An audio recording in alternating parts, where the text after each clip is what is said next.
This blonde girl marked with a 0 cries out in desperation. Surrounded by numbered classmates, she pleads for just one friend. A digital clock on the wall ticks down the final seconds. With her friend count still 0, she begs for her life. When a pair of polished shoes steps forward with ominous intent, she looks up, her face a mask of absolute horror. As the classroom door slides shut with a sudden thud, a monstrous man in a lab coat appears, mocking her failure. His terrifying face looming as he announces her penalty is due. This other students are paralyzed, watching the scene unfold. Towering over her, he addresses the entire class with a chilling decree that anyone who fails to make friends does not deserve a future. In an instant, a brutal consequence is delivered. A blue-haired student watches, realizing their world has changed forever, staring out at the grim new reality of his class. A violent memory from yesterday flashes by, a girl's shocking end. But in the present, the classroom is deceptively peaceful, where a quiet student, Hayato Makabe, keeps to himself. His focus is broken by the intense stares of two girls. Suddenly, they are right in his face, their intentions clearly hostile. And unsettled, Hayato rises from his seat to get away. He escapes to the relative quiet of the water fountain. But as he drinks, a strange, intense hunger gnaws at him. Just then, 3 pairs of shoes stop right behind him, and a sudden, sharp kick sends him sprawling to the ground. This blonde bully, Manhwa, yells at him for being in the way. While stunned, Hayato tries to explain it was her fault, but the trio just mocks his poverty, laughing at his lunch. Humiliation and anger well up inside our boy, as they leave him on the floor, calling him a bottom feeder. Staring out the window, the blue-haired boy trembles with exhaustion. And in the washroom, he tries to pull himself together. A quick pivot shows his renewed resolve as he slides open the classroom door. Inside, the entire class is already seated, his eyes widening at the scene before him. Cruel whispers immediately fill the air, mocking his poverty. Ignoring them, he moves toward his desk, but a sudden kick sends the entire thing flying. His expression is cold and unreadable. At that moment, a government agent named Makuzuka enters the room, leaving the students to wonder if he is their new teacher. He confirms he is a teacher of sorts, opening a strange case, revealing a government order for all to wear special contact lenses. Even students with contacts must comply, no exceptions allowed. This government issues a contact lens with auto-adjusting vision. He wonders about the government order as he puts it in. In class, the teacher confirms everyone is now wearing them. His teacher's face twists into a manic grin, starting the experiment.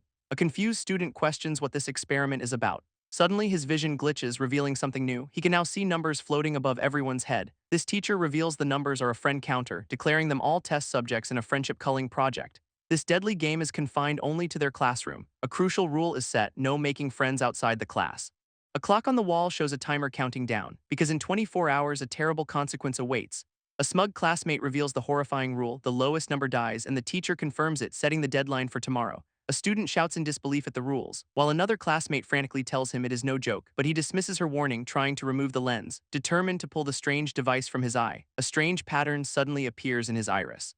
In a flash, his eye erupts violently, leaving him slumped over his desk, lifeless. This teacher's voice asks if they understand now, warning them to never remove the contacts. Breaking the rule releases a deadly brain-melting poison, and the blue-haired student stares, his own counter at 0. This teacher's briefcase is splattered with the result, a grim lesson on how connections mean life or death. He tells them to use what little brains they have. As the students sit in stunned silence, the game now truly begun. Hayato panics, realizing the task is impossible. His only thought is to escape this deadly game, so he bolts down the empty school hallway. Desperation fuels his every stride, but his path is blocked by the agent Makuzuka. Ducking away, he spots another student with a 0. Noticing the counter's color means he is from a different class. Hayato asks if the other boy is also trying to flee, and the stranger quietly confirms his intent. Footsteps approach, forcing a split-second decision jump. This other student leaps through the window without hesitation, leaving Hayato to watch from the ledge. As the boy plummets towards the ground below, he lands hard on the school lawn, his eyes suddenly erupting in a horrific penalty. Suddenly, Hayato cries out from his desk, as a hand clamps onto his shoulder from behind. A strange, white-haired student confronts him directly, accusing him of using others to test the rules. Panicked, Hayato insists he would never do that, but the student explains this is not a gentle game. This true goal is making others believe you are an ally, drawing them into a false sense of security, only to sacrifice them at the critical moment. It is a ruthless strategy for survival, and the student smirks, noting his friend count is 0, warning him that being at rock bottom is dangerous. This word target leaves Hayato trembling with fear. Night falls over the now silent school, and the next day the class seems deceptively normal. Hayato eats alone, his friend count a lonely 0, while others easily form connections all around him. Knowing the grim truth, his survival means someone else's end. A terrifying vision warns him he is the designated target, and he questions the brutal logic of this death game. Suddenly, an announcement lifts all phone restrictions, but any talk of the experiment will be censored and punished. Students immediately call their families, feigning normalcy. As Hayato stares at his own phone, a notification just coming in. It is a message from someone named Kasaki about dinner, but his only reply is a desperate plea for money. His frustration mounts as he sends the same request again, and after school he trudges wearily up the stairs to his home, his expression grim as he reaches his apartment door. From inside, he hears a strange man's voice and his mother's cries.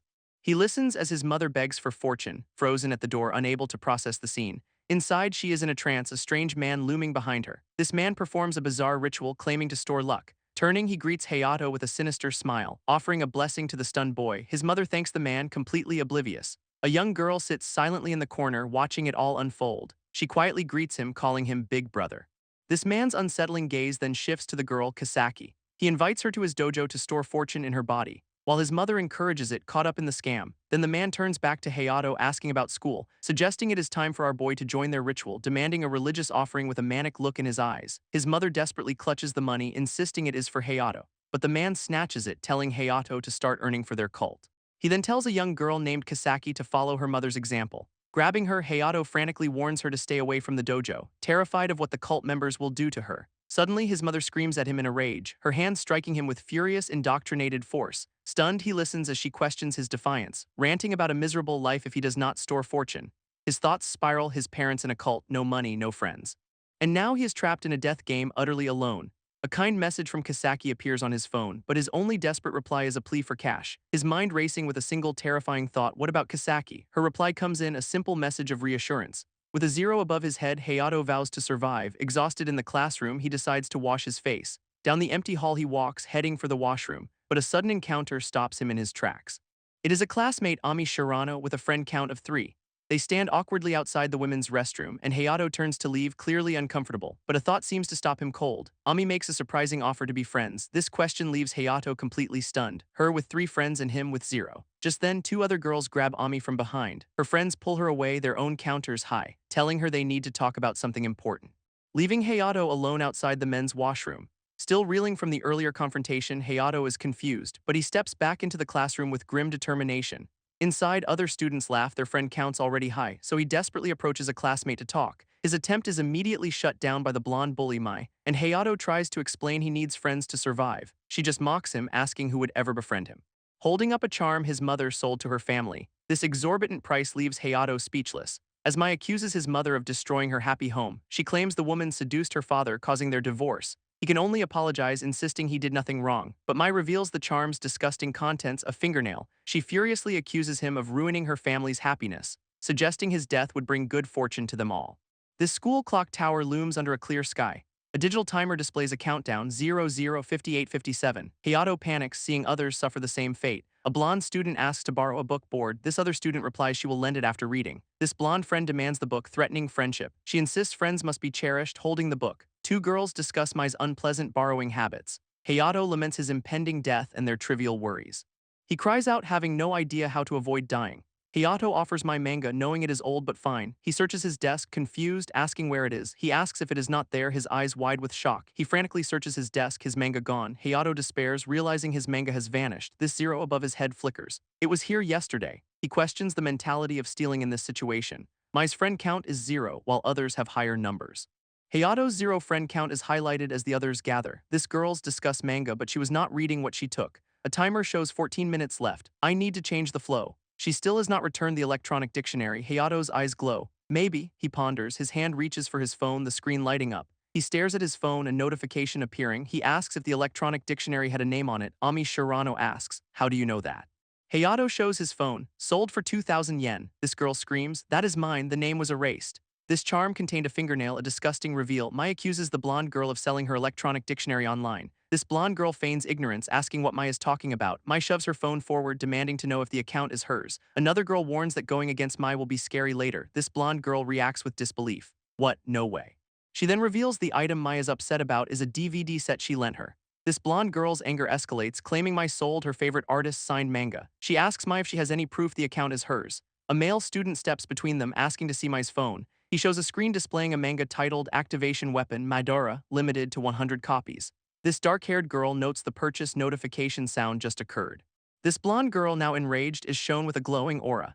This male student points out the blonde girl already listed the manga for sale. This blonde girl denies it, shouting she did not do anything. This male student explains the shipping date was set for 1-2 weeks later. He takes the offered item, deciding to keep it. This blue-haired student hands the item to Ami. This group confronts Ami, calling her a thief. Mai's eyes widen in disbelief and confusion.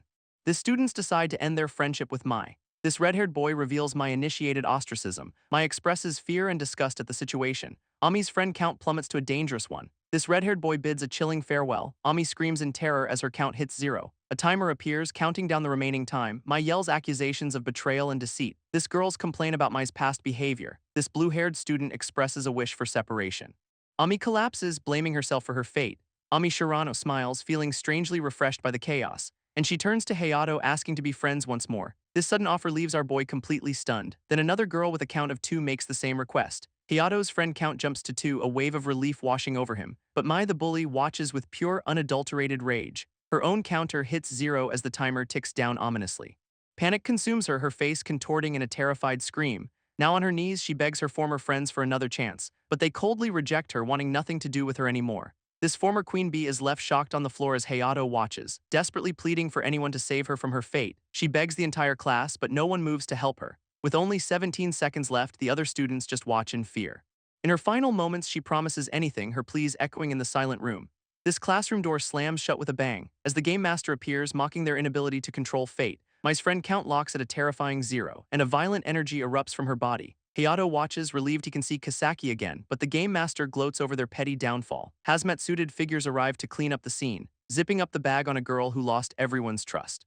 Her actions had earned her the ultimate punishment, leaving the other students to watch in grim silence. A new rule is announced, only the largest group survives. Hayato cannot believe the game is still going on, when his friend count suddenly flashes to 8, but just as quickly it resets back to 0, leaving him with a new deadline for the next day. Hayato realizes only the largest group will live, but he believes there is a way they can all survive. With new resolve, he declares everyone can be saved, though a white-haired student watches with cold eyes. A classmate with glasses asks him to explain his plan, so Hayato proposes they all become one big group of friends. Some students embrace the idea, hoping no one has to die, but a new challenger, Brandon, scoffs at the notion. This arrogant student refuses to associate with trash, insisting he chooses his friends very carefully. This whole exchange fascinates the white-haired observer. While Brandon casually lounges on a desk, unimpressed, his own group is already 5 members strong, and he takes a long drink, confident in his position, smiling as he confirms his allies are all present. A new faction emerges, 12 students strong, and a blue-haired strategist immediately sees the danger. His calculation reveals a grim truth: they cannot form a majority, so he pleads with the leader, Brandon, to unite the class, but Brandon only mocks his desperate plea, forcing the remaining students to face a harsh reality: join or die. A green-haired student, Sora, observes Brandon's flashy appearance, noting the expensive gold watch on his wrist, this glittering diamond stud in his ear, and the heavy gold chain around his neck. Sora whispers that it is all an act to look cool, then approaches Brandon, offering to be his subordinate. This leader smirks, welcoming the sycophant into his fold, and instantly Sora's friend count jumps to 13. His new group issues an ultimatum to everyone else: join or die. 2 female students watch the ultimatum with growing fear, and now they desperately beg to join Brandon's group. Sora explains his simple plan: just flatter the leader to get in, urging the blue-haired strategist to join Brandon and survive, but he stops, revealing there is a condition first. Brandon smirks, holding a stack of cash. The price is 100,000 yen. This steep price leaves Sora and the strategist completely stunned. As Brandon gloats about choosing his friends very carefully, this impossible price sends Sora reeling in shock. Another girl cries out that she does not have that kind of money. This strategist questions the sheer cruelty of the demand, while the white-haired observer calls this a perfect hunting ground. In stark contrast, Hayato pleads for unity to save everyone, a sentiment the observer calls both beautiful and correct. He then mocks that such ideals are useless here, fit only for a frame. This white-haired observer offers a chilling goodbye, promising to see them tomorrow. Meanwhile, Brandon smirks, announcing he will even accept electronic payments, revealing his price for survival is a staggering 1 million yen. Hayato and the other outcasts are left stunned by the outrageous demand, and a green-haired classmate desperately begs Hayato for a loan. But our boy reveals his own empty wallet, unable to even help himself. This faction leader mocks their hesitation, urging them to just join up, even suggesting they ask their parents or friends for the money. This is no option for the desperate student whose family is poor, so Brandon threatens to raise the price if they do not hurry, forcing students to scramble for their phones, lying about needing school funds. A terrified girl stares at her screen, certain she will die without the cash, while Hayato's small group tries to think of a calm solution.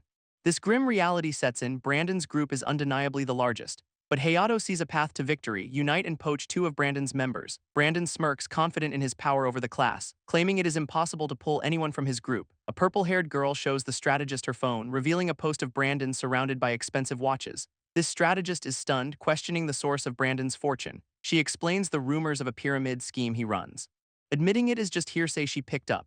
In exchange for their cooperation, he offers rewards, showering his followers with cash and luxury items. Two girls with 0 counts cry out that it is not right, pleading that human lives are worth more than accessories. This arrogant leader just lights a cigarette unbothered, as one girl begs others not to be fooled by petty cash. Brandon then approaches her, asking for her arm, and forcefully grabs her by the wrist. Brandon's eyes glow, questioning the petty cash remark. A brutal vision shows him burning a girl's arm with a cigarette, then he scoffs, lecturing on the undeniable power of money. Grabbing another student, he asks who would suffer for mere words, his foot slamming down on a desk to prove his point. This price for survival is set 100,000 yen to join his group. One of the remaining students hesitates, the pressure mounting. A group of girls with 0 counts offer to join, claiming their worth. Leaving the blue-haired strategist to watch, utterly defeated. Haunted by Mai's death, another student quickly joins Brandon's side, and now only 3 students are left standing against the new majority. They stand together, isolated and terrified by their predicament. As Brandon approaches one of the girls, asking why she waits, her friend pleads, reminding her of their long history together. But the girl chooses survival, ready to pay 1,000,000 yen to live. This blue-haired strategist watches with a 0 count, while another student desperately bows to Brandon, begging to join. He pleads about his sick parents, unable to pay the fee, so Brandon offers a single, cruel chance to survive, arguing it would not be fair to those who paid millions. This desperate boy promises to do anything at all, prompting Brandon to propose a twisted entrance exam, leaving the student stunned and confused by the demand. His test is simple: prove he is worth 100,000 yen in labor, revealing he's been getting ambushed at the school gate. Grabbing the boy's collar, he gives him a direct order, demanding he drive away the attackers to earn his spot. Brandon then calls on his subordinate Ken to handle it, whose fist glows with a menacing red aura. Ken Takano slips on brass knuckles, ready for the test. Sora stands alone, his friend counts suddenly at 0. And an orange-haired student's fist clenches in rage, then slams directly into Sora's unsuspecting face. Blood drips from his nose, the impact stunning him. As the bully screams at him for spacing out, Sora collapses to his knees, completely overwhelmed, tears of pain and humiliation streaming down his cheeks. This bullies mock him from above, calling him a failure, and the leader orders his partner to keep going. He scoffs that Sora has absolutely no fighting sense, telling him to remember this lesson carefully. This blonde-haired bully then reminds him of how Mai died, flashing a gruesome vision of her final bloody moments. But this cruel threat is what finally makes Sora snap. With a furious roar, he lunges at his tormentor. A sudden blow sends Hayato reeling in pain as a classmate attacks him in front of everyone, and our boy furiously tries to fight back, but a brutal punch lands square on his face. This force sends him crashing through a window, where his attacker grabs him by the collar, enraged. This strategist screams a warning as another student falls outside, but the bully threatens to throw Hayato out too, leaving our hero staring down at the ground below. He is dangled precariously out of the broken window, his hands flailing as he struggles for his life, when suddenly his attacker is violently struck down. Hayato is left alone, staring out into the open air, and his friend Count inexplicably jumps to 18. This blue-haired strategist watches with a cold, calculated look. A new rule appears, forbidding any escape attempts. Brandon smirks, revealing the orange-haired boy was just a pawn, and the poor kid realizes his fate was sealed from the start. It is all a cruel show to justify the high price of survival, leaving the terrified student collapsing on the floor. Brandon then turns his attention to a new subordinate, who playfully slaps him across the face. But the leader's patience wears thin, demanding a light, and the eager follower immediately complies. This blue-haired strategist observes this disturbing dynamic. Realizing Brandon never planned to save the orange-haired boy, his fist clenches in frustration over their lack of funds. Knowing Brandon's greed will not end with this game, he declares they must somehow break his control over the class, but Sora questions how they could possibly succeed. This strategist sees Brandon's absolute money and power, desperately trying to figure out a way to fight back. Just as a message from his mom comes through, she offers to sell his father's treasured books for cash, leaving him completely exasperated by the suggestion. He quickly replies that the books are precious mementos, flashing back to a happy memory of reading with his father, but his mom insists their donations will help his father's reincarnation, revealing she is being scammed by a greedy cult leader. He then looks over at Brandon, seeing a similar deception, comparing the two men who exploit others for their own gain. His father's books represent a life without this corruption, and in that moment he decides to become just like them. With new resolve, he turns away from his friends, ignoring their confused calls as he walks toward the door. This blue-haired strategist races through the school, searching for something vital. His destination finally revealed as the library. Inside, he frantically scans the shelves for a specific book, pulling out a volume on plant identification, and he grins, certain this is the key to their survival. Meanwhile, back in the classroom as the sun sets, this remaining students wait in a tense silence. A green-haired boy notes that Hayato still has not returned, his friend looking on with growing concern. Suddenly, a new blonde-haired leader proposes a twisted game, his followers smirking behind him with high friend counts. A girl warns her friend not to make eye contact, but the bully smirks, enjoying their fear. He taunts the terrified green-haired boy for cowering, then slowly approaches his desk with menacing intent. A confident student with an 8 count steps forward, dismissing the earlier violence as an accident. He insists he is human and does not want to see anyone die. So he proposes a new deal, a tug-of-war challenge.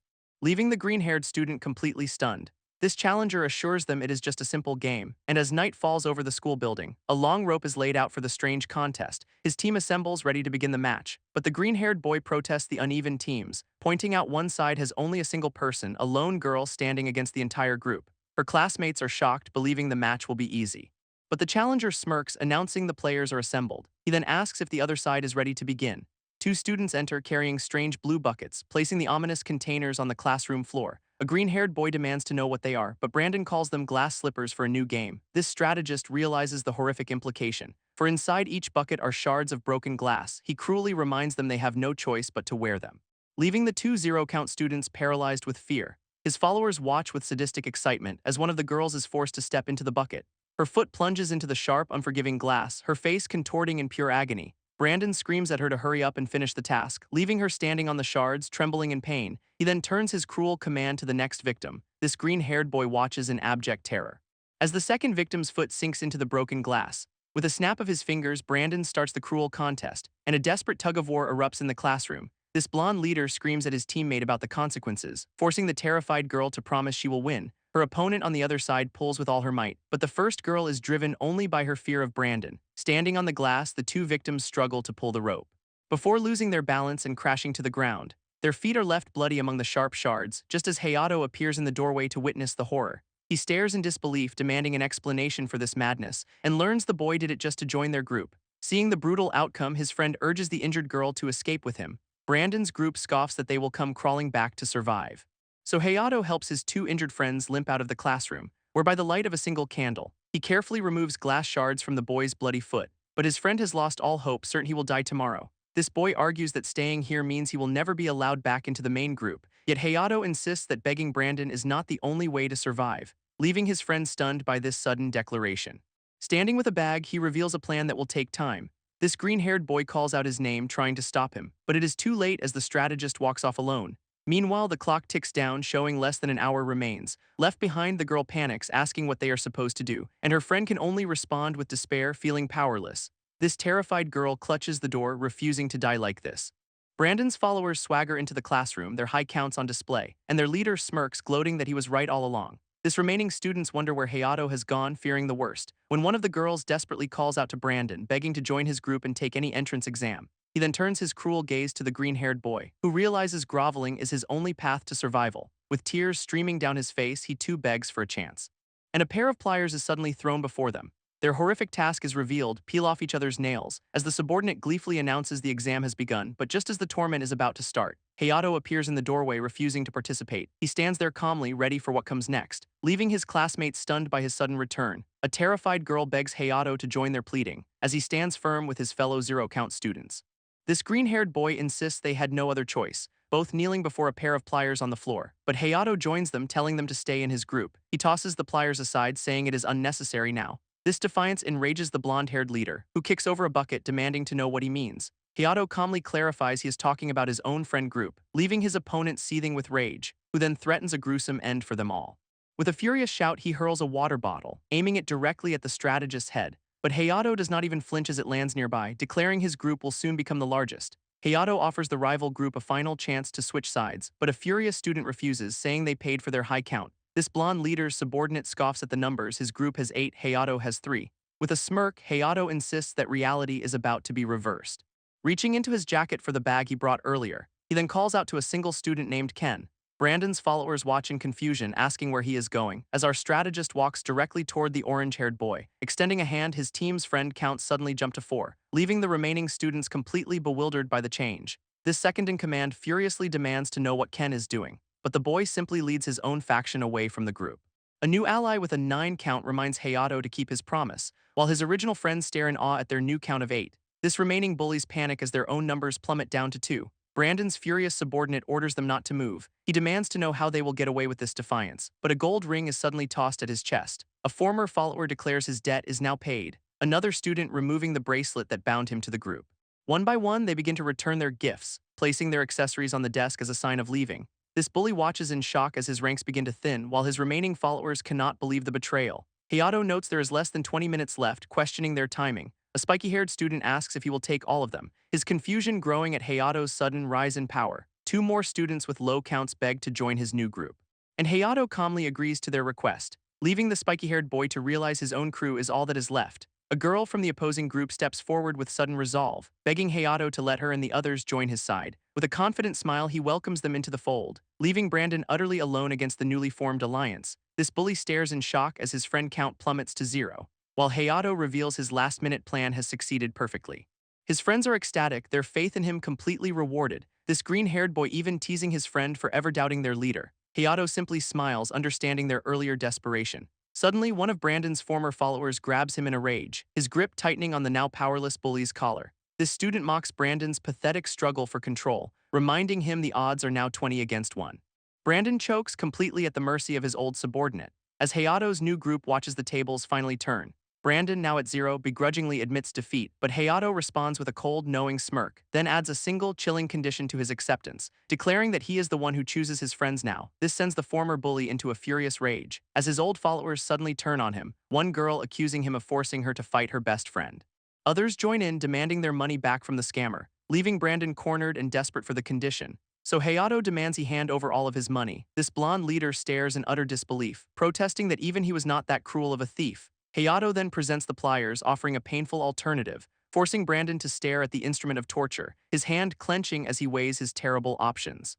Brandon desperately offers all his money to join the group, but Hayato ignores him, asking Ken for something else, who then retrieves a hidden red pouch from under a desk. Holding it up, Hayato tells the bully he forgot something, warning him not to haggle with less than 5 minutes left. This pouch opens to reveal a massive stack of cash, leaving the former leader to grovel on the floor. Hayato clutches the money, his anger finally boiling over, accusing Brandon of causing a death for these pieces of paper.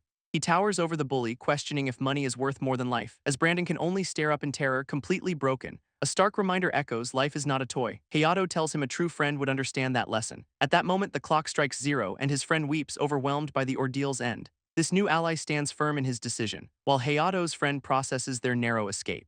And our strategist watches the game's final moments. As Brandon bows his head in total defeat, his friends demand to know how he orchestrated it all. So Hayato reveals the bag filled with a fortune, explaining that a simple glimpse was all it took, admitting he bribed every single one of Brandon's followers, but it was a clever deception, fake money cut from an encyclopedia, sold with a convincing story about his mother being a cult treasurer. This green-haired boy is left speechless by the audacity. As Ken confirms the payout details for his new allies, Brandon's former subordinate collapses, realizing how cheaply they were bought, when a mysterious figure appears, mocking their ideals of friendship, revealing that in this game everything is just money in disguise. A warning is issued about those who possess fakes, as the game master reveals a sinister, toothy grin, noting that most students never knew what was real anyway. Suddenly, he congratulates the class, announcing it is time for a break, and with a chilling smile he beckons them to follow him. This unsuspecting students are led down the school hallway, stopping before the home economics room as he invites them inside, where they discover a strange setup waiting for them. Each table has place cards with their names already set out, and the game master instructs them to sit in groups of 7. A small party is announced to celebrate their survival. As a steaming hot pot is placed before the hungry students, one of the boys, Nehiko, makes a simple request, asking if there is any ponzu sauce for the meal. This game master's friendly facade instantly shatters. A white-haired chef passionately defends his hot pot broth. Back in the classroom, a girl wants to share this meal with her brothers, happily recalling her 3 noisy but cute siblings. Hayato mentions his own little sister, his expression suddenly serious. As Ken pats his back, telling him to chew his food properly, 2 onlookers marvel at how Hayato managed to survive this long, with one boy wondering if the fingernail charm actually worked. But a friend quickly shuts him down for bringing up dark memories, while another insists they should not underestimate their leader's skills. This boy nervously claims he was only joking, trying to lighten the mood. So a girl offers to take his plate, pointing out the leftover food. This group enjoys a rare moment of peace together, sharing the hot pot that symbolizes their victory. With a warm smile, Hayato vows they will all survive and go home, but their digital counters suddenly begin to flicker and change. Their counters all change to the number 5, sparking immediate confusion, and the game master explains it now shows the number of people at each table. A student shouts in protest, there are 7 of them, not 5. But the host reveals with a wicked grin that the counter only tracks allies. He elaborates that anyone plotting to poison the group is not counted, sending a wave of panic through the students as they stare at the hot pot. This game master then announces the banquet's climax is here, telling them to open their chopstick sleeves without speaking a word. Inside each sleeve is a piece of paper with a hidden roll, and one reveals the terrifying title, Another Banquet Poisoner. Hayato's face contorts with rage at this new betrayal. As his friends realize their fight for survival is not over yet, this group looks on in despair, their brief moment of peace shattered, and Hayato clenches his fist, refusing to watch anyone else die. At that moment, a thin cord unfurls from the ceiling projector. A new game is announced, dividing them into guests and poisoners, their counters now showing only trustworthy friends, excluding the traitors. Hayato realizes they are trapped and must play to survive. Thinking of his sister, he hardens his resolve to win at any cost. This game master suddenly calls for the wolfmen to enter, and three imposing figures in wolf masks step forward to collect their chopstick sleeves. He then explains the rules. The banquet will consist of 3 rounds. In each round, they must first choose one person to exile during the banquet phase, then eat from the hot pot during the poisoning phase. One of the girls nervously asks what exile actually means. This game master gleefully reveals that exile means severing all ties forever. Suddenly, restraints shoot out from their chairs, locking them in place, leaving the students horrified as the true meaning becomes clear. Exile means death. A nearby table reveals the instruments for the execution, a knife and a blowtorch. Trapped and helpless, they can only watch as the deadly game begins. Naohiko points an accusing finger, his anger flaring. As the game's rules are laid out, a poisoner will be chosen. This poison is revealed to be incredibly lethal, leaving the students frozen in terror as the game begins. A calm boy adds another chilling condition: eat everything served. Panic erupts around the table as the pressure mounts, with guests winning if they outnumber the poisoners, who then die. But if the poisoners equal the guests, everyone else perishes. Suddenly, a student in a wolf mask is revealed among them, and the game master officially names this twisted game Poisoning Werewolf. One girl gasps, understanding it is just another death trap, but he offers a sinister smile, telling them not to worry, because this time there is a special antidote. A new role is introduced, the antidote master, who has a critical weakness: they cannot save themselves. This game master announces the start of the first banquet phase. A wolf-like attendant suddenly appears behind the students, presenting an hourglass with sand already draining away. They are given only 3 minutes to decide who to exile, and one boy immediately shouts that he is not the poisoner. A red-haired student points out the obvious flaw in that defense, while a girl panics, questioning how they can decide without any clues. But Hayato's eyes narrow, a plan already forming in his mind. He proposes a simple test that only true guests can answer, prompting the first boy to eagerly raise his hand, declaring his innocence. Followed by the red-haired student, his expression firm, and then the orange-haired boy joins in as well. A blonde girl also raises her hand, her gaze steady, while a purple-haired girl follows suit, confused by the sudden test, leaving one last girl to hesitantly raise her hand in compliance. Hayato declares that raising their hands proves they are guests, but the other students immediately find a flaw in his logic. This first boy excitedly explains the word guest was written in kanji, a detail the purple-haired girl points out is completely idiotic. This red-haired student scoffs, calling the whole test foolish, while another girl questions why Hayato is wasting their precious time. This prompts a suggestion to simply exile the 2 idiots, leaving Hayato completely stunned by the accusation. A pink-haired girl nervously tries to de-escalate the situation, but the tension at the table grows unbearable. When a slow, confident smile spreads across Hayato's face, he suddenly announces he has found what he was looking for, pinpointing one suspicious person among them. This orange-haired boy, who returns a smug, knowing smirk. This purple-haired girl immediately panics, proclaiming her own innocence. Naohiko desperately proclaims his innocence, but the orange-haired boy turns the accusation on Hayato, claiming his test is just a poisoner's bluff. All eyes fall on Hayato, the pressure mounting.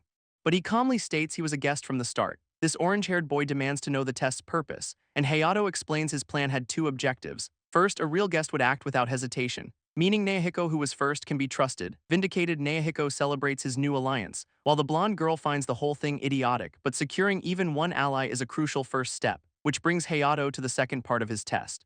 He reveals that one person was clearly late to raise their hand, putting the blonde girl directly in the crosshairs. This last girl frantically defends herself, claiming she is a guest, but Ken sees through the lie, calling her the second poisoner. Realizing that exiling her now gives them a massive advantage, he claims he saw her flustered reaction when she saw her role, and Ami desperately denies the accusation, her voice trembling. Another student declares they cannot let a poisoner survive, but she continues to plead her innocence as the timer runs out. Ken officially casts his vote for Ami, sealing her fate, leaving the others to stare in tense silence across the table. A single tear escapes Ami's eye as terror consumes her, when Hayato suddenly announces he will not vote for her. This group is stunned by his reversal, questioning his logic, so he clarifies his words. He only suggested she was not a guest. A sudden realization dawns on one girl: Ami could be the antidote master. Ken grits his teeth, his plan completely falling apart. A boy argues she should have revealed her role when suspected, but the girl explains she would have been targeted immediately, and the game master announces only 1 minute left to vote. Suddenly, a voice declares Ami is not the antidote master, leaving the entire table demanding to know why. When another girl makes a shocking confession, she holds the role. Her friends stare in utter disbelief at the revelation, throwing the group into chaos as they question who is lying. This boy with glasses realizes exiling either girl is too risky, so the orange-haired boy shifts focus to another hesitant student, Canny. This immediately casts doubt on her, questioning if she is a poisoner, though another student suggests she was just observing the others. Kenny defends herself, claiming she was simply confused by the test, but Ami recalls a past incident, warning them of Hayato's dangerous nature, prompting Erika to defend him, turning the suspicion back on Ami. Ken turns the accusation around, blaming them for a friend's demise, but Ami clarifies she's just warning everyone about Hayato's methods. Naohiko questions why Kenny is so hostile toward his new ally, which Ken twists into a damning piece of logic. Her opposition to Hayato must mean she is a poisoner. A friend quickly defends Kenny, saying she is just naturally suspicious, but Ken doubles down, claiming they are both the poisoners. He brings up their past, accusing them of abandoning a friend to die, calling them far less trustworthy than anyone else at the table. Just then, the game master announces that it is time to vote, ordering all the students to close their eyes. He explains the process. He will tap their shoulders and they will point to their target, as a wolf-masked attendant prepares to begin the selection. In the darkness, a finger points, sealing someone's fate. A cruel smile spreads across the game master's face, the choice now made. This game master announces the votes are officially tallied, gleefully pointing to the one chosen for exile. A scoreboard revealing Canny received the most votes. She begs them to wait, her face a mask of terror, but a wolf attendant approaches with a strange vial, announcing it is time to bid farewell to the outcast. A bright red liquid is forced down her throat, her desperate struggles silenced by the attendant's grip, leaving her lifeless body slumped in the chair. Ami watches in absolute horror, a bowl now before her. As the numbers above everyone's heads drop from 5 to 4, a horrifying realization dawning, Canny was a guest. With an innocent person dead, the hot pot is served, officially beginning the deadly poisoning phase. This game master then orders everyone to close their eyes. This game master issues a chilling warning about the next phase. Poisoners must now secretly choose their victim.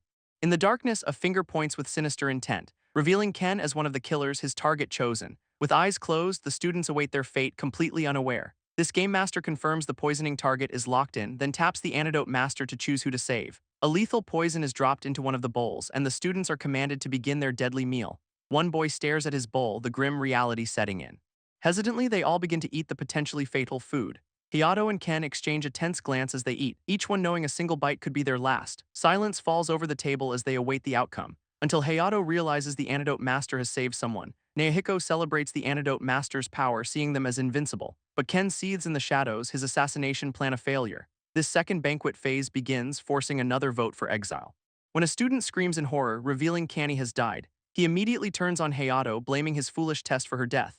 As the accusation flies, Ken watches the chaos with a smug grin, his inner thoughts revealing a new plan to get Hayato exiled. Ken openly agrees, telling Hayato the confusion is all his fault, but Erika jumps to his defense, pointing out Ken's false accusation.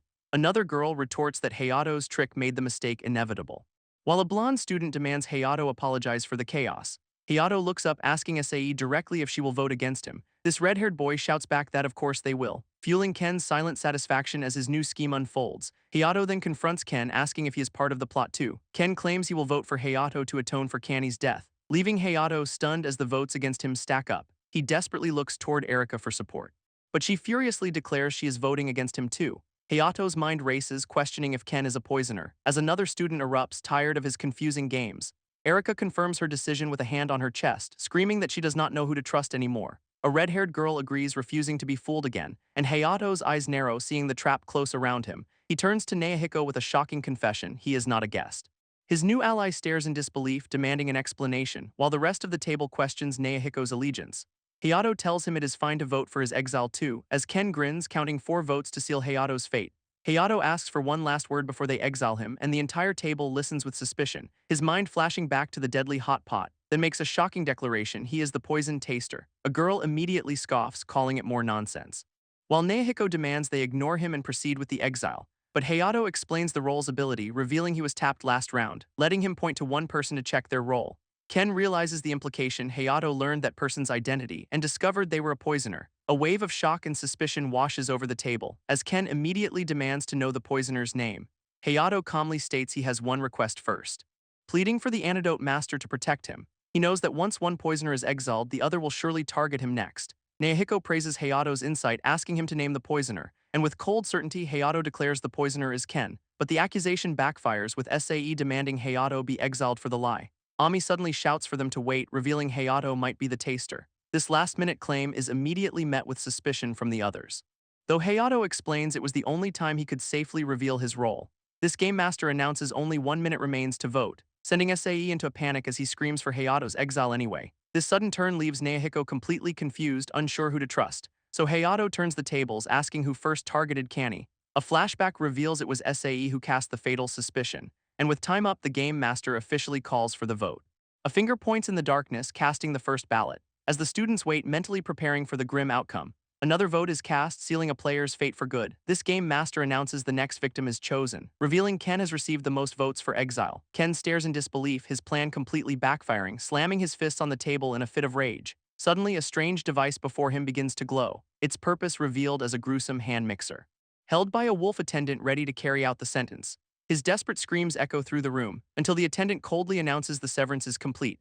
Hayato watches in stunned silence, splattered by the aftermath. As the attendants quickly zip up Ken's body bag, this remaining students are left frozen in absolute terror. Until one realizes the numbers have not changed, Ken was a poisoner. With one killer gone, they wonder how many more must die.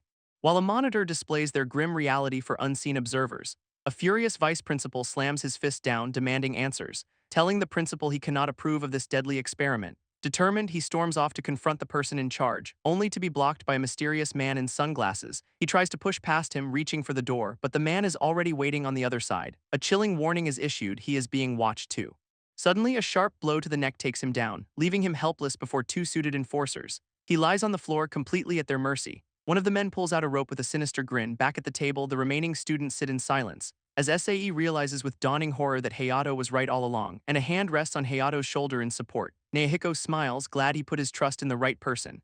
Hayato grabs Erika's hand with cold resolve, announcing he will use his ability to check a roll, and his target is a stunned Erika. His declaration echoes across the silent table, sending Erika into a silent panic, her inner thoughts revealing she is the other poisoner. She questions why he'd reveal his move so openly, realizing he is acting as a decoy for the antidote master. Ami challenges his risky strategy, questioning his faith, then confidently claims this will prove her own innocence. This remaining players watch the tense exchange unfold, as Erika recalls a poisoner's primary goal, to eliminate guests, not a protected Hayato. This game master then begins the second poisoning phase, and Erika deduces Hayato's plan is to divert her attention. This remaining poisoner considers killing Ami but hesitates. Another student questions if the poison taster role is even real. Ami furiously points, her trust completely shattered. This game master then calls for the special roles to act. He grins, enjoying the chaos of the accusations, revealing a terrifying, shark-like grin. With a gesture, he commands them to eat, their fates already sealed. With trembling hands, a student lifts a meatball to his lips. Hayato steels himself, ready to eat the potentially poisoned food, when suddenly SAE convulses, the poison taking effect instantly. A gruesome end as he chokes on the fatal dose. This game master coolly announces the next banquet phase. As a student cries out that SAE is dead, wondering if he was the antidote master, he desperately turns to Hayato, demanding to know what his tasting revealed. But Ami shouts back, refusing to believe Hayato's unprovable claim. With grim certainty, Hayato reveals Erika is a poisoner, but Erika screams he is the liar, planning to kill them next, leaving Nehiko to wonder if Hayato was the killer all along. Ami immediately questions the accusation, pointing out Ken's exile, while Erika retorts that he sacrificed Ken to gain their trust, a theory Ami quickly debunks as Ken would have exposed him. This conflicting stories leave Nehiko in absolute turmoil, his head slamming down as Erika begs him to see Hayato's deceit. Suddenly, a hand rests on his shoulder, a soft voice asking him to remember, as a brown-haired girl claims she is the antidote master offering protection. But Hayato calmly notes she is the fourth person to make that claim. Her confident smile falters, caught completely off guard. Hayato's gaze intensifies, delivering a cryptic warning about her lie, a threat that sends a wave of pure terror across her face. Just then, the game master announces only 1 minute remains to vote. Hayato reveals her deception, she has lied 4 times already, explaining it is an unconscious habit, a nervous tic where she grabs her collar when she lies. And her hand flies to her neck, confirming his accusation. He'd noticed this tell early on, giving him his first clue. Cornered, Erika demands to know why he did not expose her sooner, but Hayato let her continue, using her to find the other poisoner. Her reaction to Ken's accusation was the final proof he needed, so Erika goes all in, screaming that Hayato is the killer. A shocked Ami asks if she is really the antidote master, admitting she was about to claim the role herself earlier. She stayed silent out of fear, knowing Erika would have her killed. Nehiko's mind spins, trying to untangle the web of lies, desperately trying to figure out who he can possibly trust. Just then, Hayato offers him a piece of food, a simple gesture of faith. Hayato explains he invented a fake role to simplify his plan, a revelation that leaves Nehiko completely stunned. Erika furiously screams that Hayato is the poisoner, but Nehiko points, declaring Ami is the true antidote master. This sudden turn leaves Erika grasping her collar in disbelief, as the final seconds of the vote tick away. In a quiet moment, Hayato thanks Ami for her unwavering trust, and the final vote is revealed: Erika is exiled. This wolf attendants immediately carry out the grim sentence, leaving only 3 students remaining at the table. Their dark work now complete, the enforcers stand guard, while the captive vice principal vows to stop the game. his hands bound tightly behind his back. Forced to watch the horror unfold, he swears to end it, just as a mysterious figure approaches from the shadows. Behind a closed door, a dark meeting is underway, where the principal observes the project is going smoothly. He stands over the captured vice principal, demanding his compliance, his face twisting into a sinister grin as he questions the resistance, but the vice principal roars back, refusing to sacrifice his students. This principal calmly frames the death game as a social experiment, while his captive insists they are destroying the nation's future. A tempting offer is made, a massive salary to look the other way, which only fuels the vice principal's righteous fury. His superior mocks him for playing the role of a holy man, insisting they are just employees following orders. A hand rests on his head, a silent, condescending gesture, then yanks his hair, warning him to stop being naive. In a final act of defiance, the vice principal spits in his face, leaving the principal stunned and utterly humiliated. This vice principal grabs the principal, begging him to help end the experiment, but his desperate plea is met with overwhelming force. As the principal coldly tells him he is trapped by his own beliefs, he is ordered to stop complaining and just watch from the monitor, then threatened with being fired for abandoning his duties. Now bound on the floor, the vice principal is left utterly helpless, while the principal casually mentions the next class is physical education.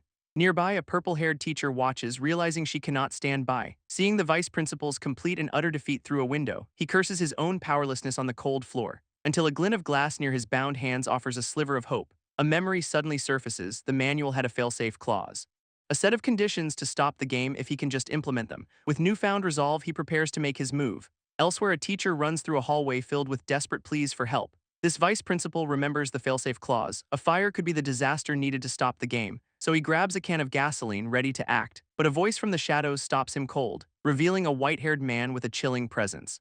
This vice principal throws the can, demanding answers about this project, its flammable contents spilling across the floor. While the stranger calmly states this is a new step in education, he claims teachers have severely underestimated relationships, a statement that leaves the vice principal utterly confused. This man explains people cannot sever toxic bonds, nor can they maintain beneficial ones, and these failures have devastating consequences on their lives. This death game, he reveals, is designed to collect data on those skills, but the vice principal roars back that it is no justification for murder. This game master reviews a list of eliminated students, dismissing their sacrifices as meaningless nonsense. A firm grip on the pen as a new judgment is made, striking Erica's name from the list, a failure to be discarded. This sadistic overseer believes they exist only to provide data, and elsewhere a teacher realizes talking is pointless. His hand reaching for a locker with a desperate plan, but a chilling presence appears right behind him. This game master holding a lighter, boasting of eliminating threats. Rage and helplessness contort the teacher's face, his mind flashing back to a critical failsafe clause, a glimmer of an idea sparking in his determined eyes. In a storage room, he asks if the game stops if the manager dies, earning a taunt for reading the manual so carefully. As the game master demands he apply that focus to the project, this project lead gleefully explains his twisted philosophy, but the vice principal grips a shovel, questioning his worldview, calling this mindset a complete failure of education itself, and roars that a man like him has no right to teach, then smashes the shovel into his own head. A gunshot rings out as the project lead lowers his weapon, citing a rule that allows injuring those who harm project members. This vice principal collapses, bleeding onto the floor, leaving his superior momentarily stunned by the desperate act. Meanwhile, outside on the school grounds, another group of students takes a break from their studies, one complaining about the overwhelming math curriculum, while another agrees, feeling the pressure of just one subject, and lights a cigarette as a friend looks on. He smirks, admitting he cannot get through the day without it. A student scolds his classmates for smoking before exams, but the smoker just mocks him for being too serious. Suddenly, the student's face twists into a monstrous rage. He lunges forward, demanding the cigarette, knocking it from the smoker's hand to the ground, and with a furious stomp, he crushes the butt, just as another student appears, questioning his presence. This newcomer glares down, disgusted by the smell, ordering Makuzuka to move his foot immediately.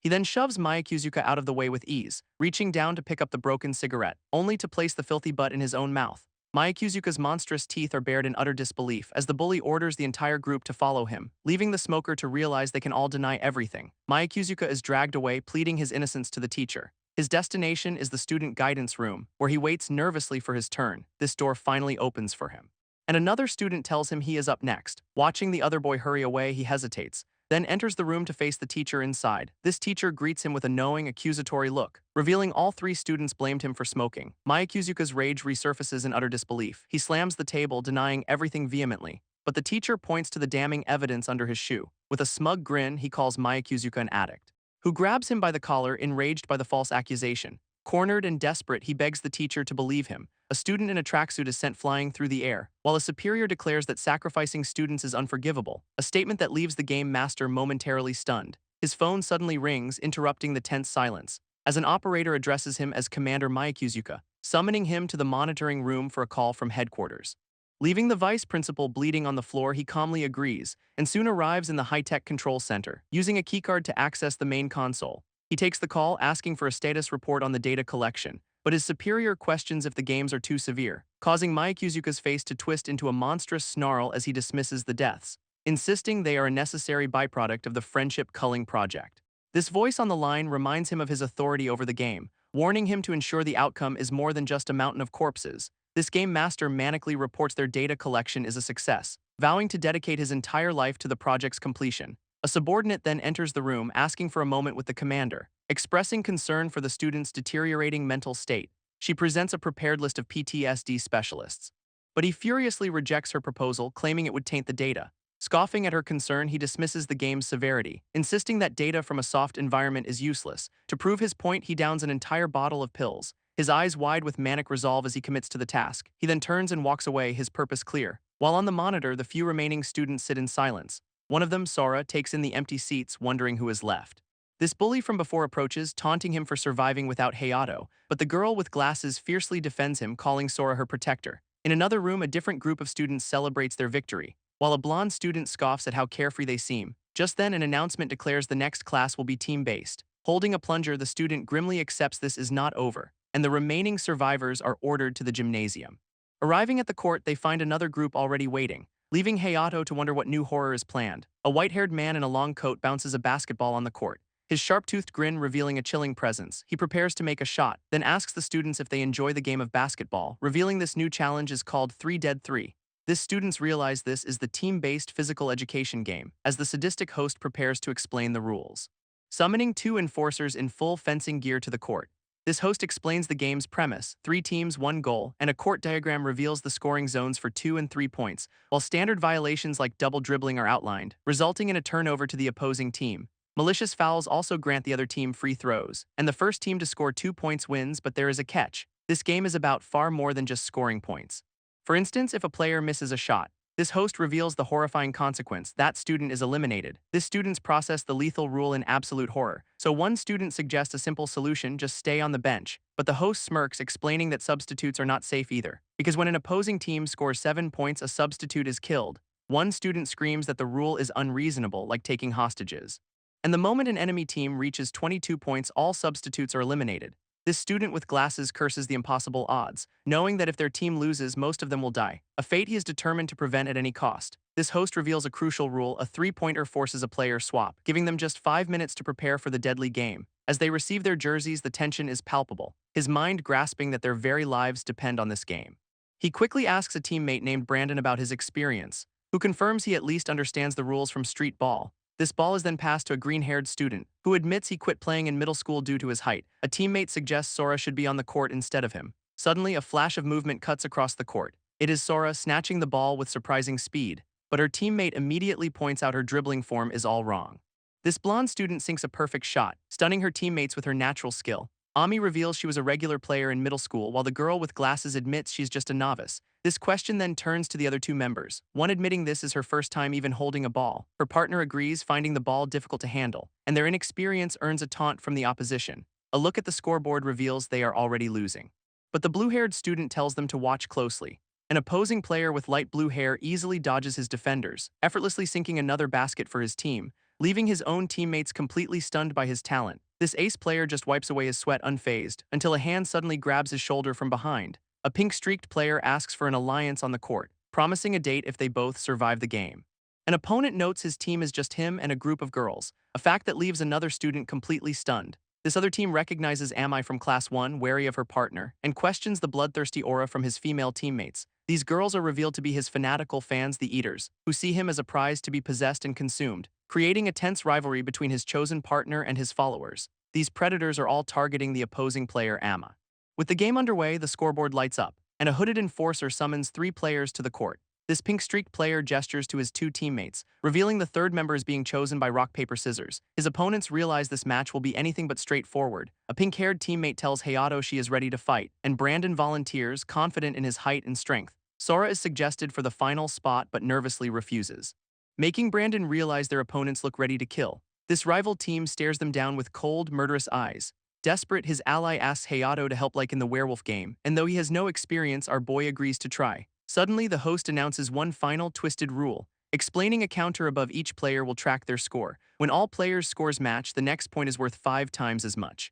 An enforcer then gathers them for rock, paper, scissors to see who starts, and with the outcome decided, the deadly game is underway. Hayato immediately starts calculating how to save his team, but the opposing ace snatches the ball in a flash, lining up to take the very first shot of the match. This opposing ace sinks another basket, widening the gap, while his opponent smirks, ready to end the game fast. This scoreboard reveals their grim situation, and Hayato desperately asks how to minimize casualties. His rival just casually dismisses the question, claiming his only duty is to protect his own girls. An enforcer then calls a turnover, giving Class 1 the ball, but the blonde student tells Hayato it is useless, vowing to take him down himself, and with that, the game resumes. He explodes down the court with incredible speed, weaving through the opposition towards the hoop, but the ace player intercepts, snatching the ball away.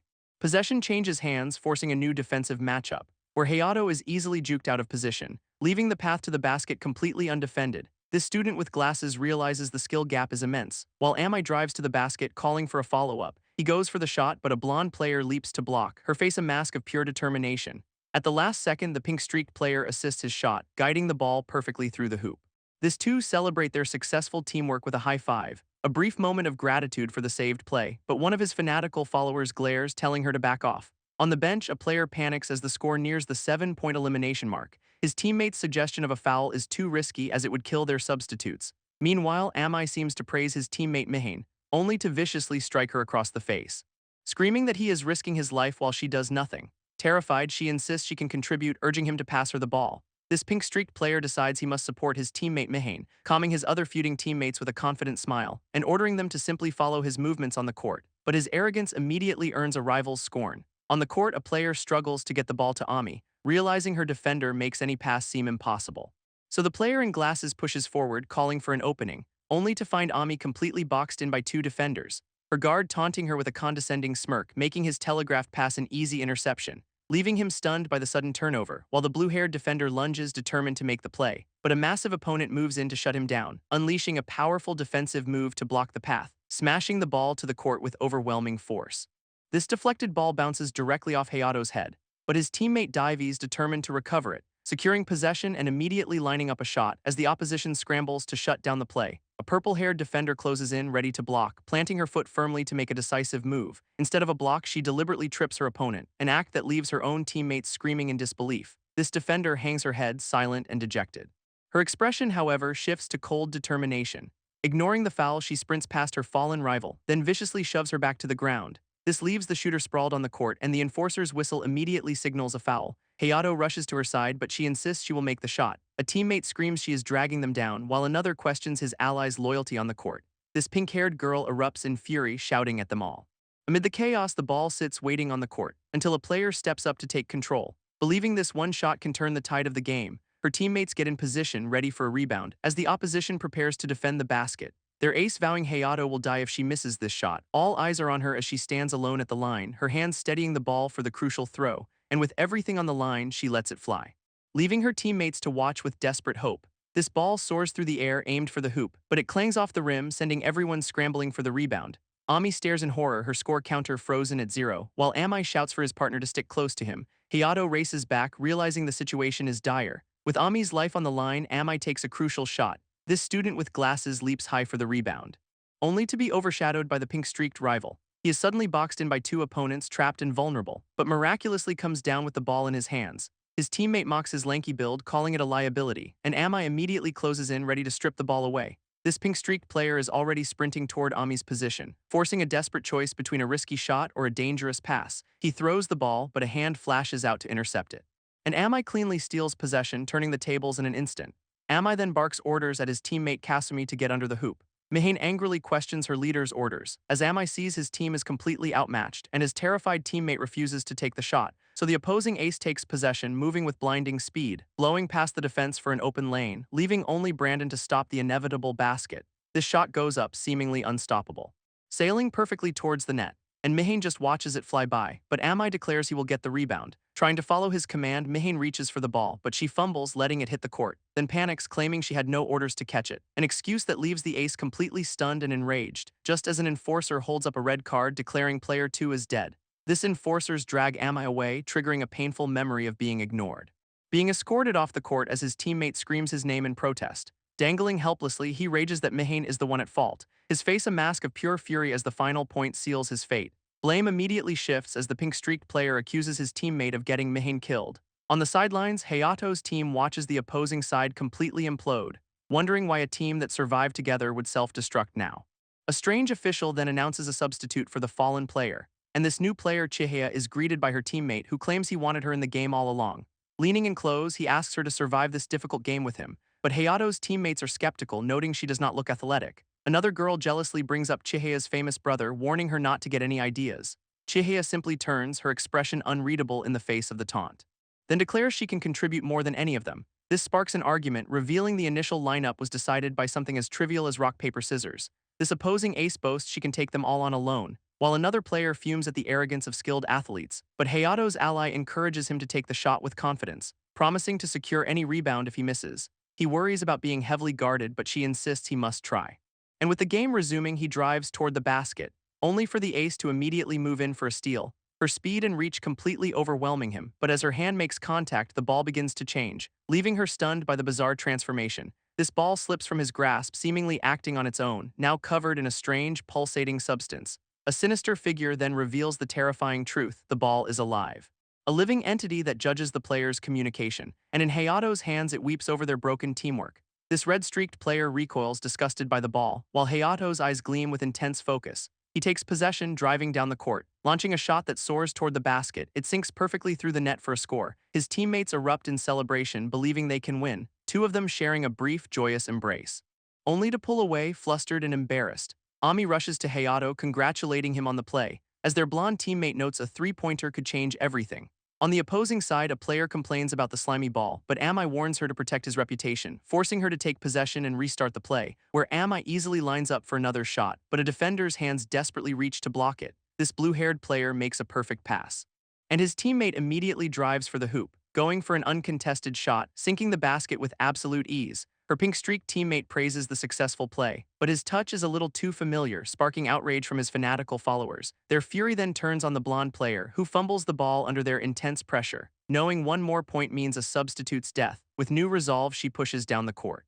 But the opposing team's scorer moves in to defend, her hands flashing out to steal the ball away. In a dirty move, she deliberately steps on her opponent's foot, sending the defender tumbling hard to the court. This ball is knocked loose from the dirty foul, sending the blonde player tumbling as the ace drives for the hoop. Hayato's team watches in horror, the basket completely undefended. A purple-haired opponent races desperately down the court, reaching out in a last-ditch effort to stop the play, but she is brutally body-checked out of the way. This living ball bounces ominously on the floor, and the fallen player screams for Kasumi to make a pass. Her teammate freezes, paralyzed by the pressure. With the ace vowing to stop them, the ball flies through the air, and Kasumi dives, overcoming her fear of death for the team. She launches a desperate shot, refusing to lose this game.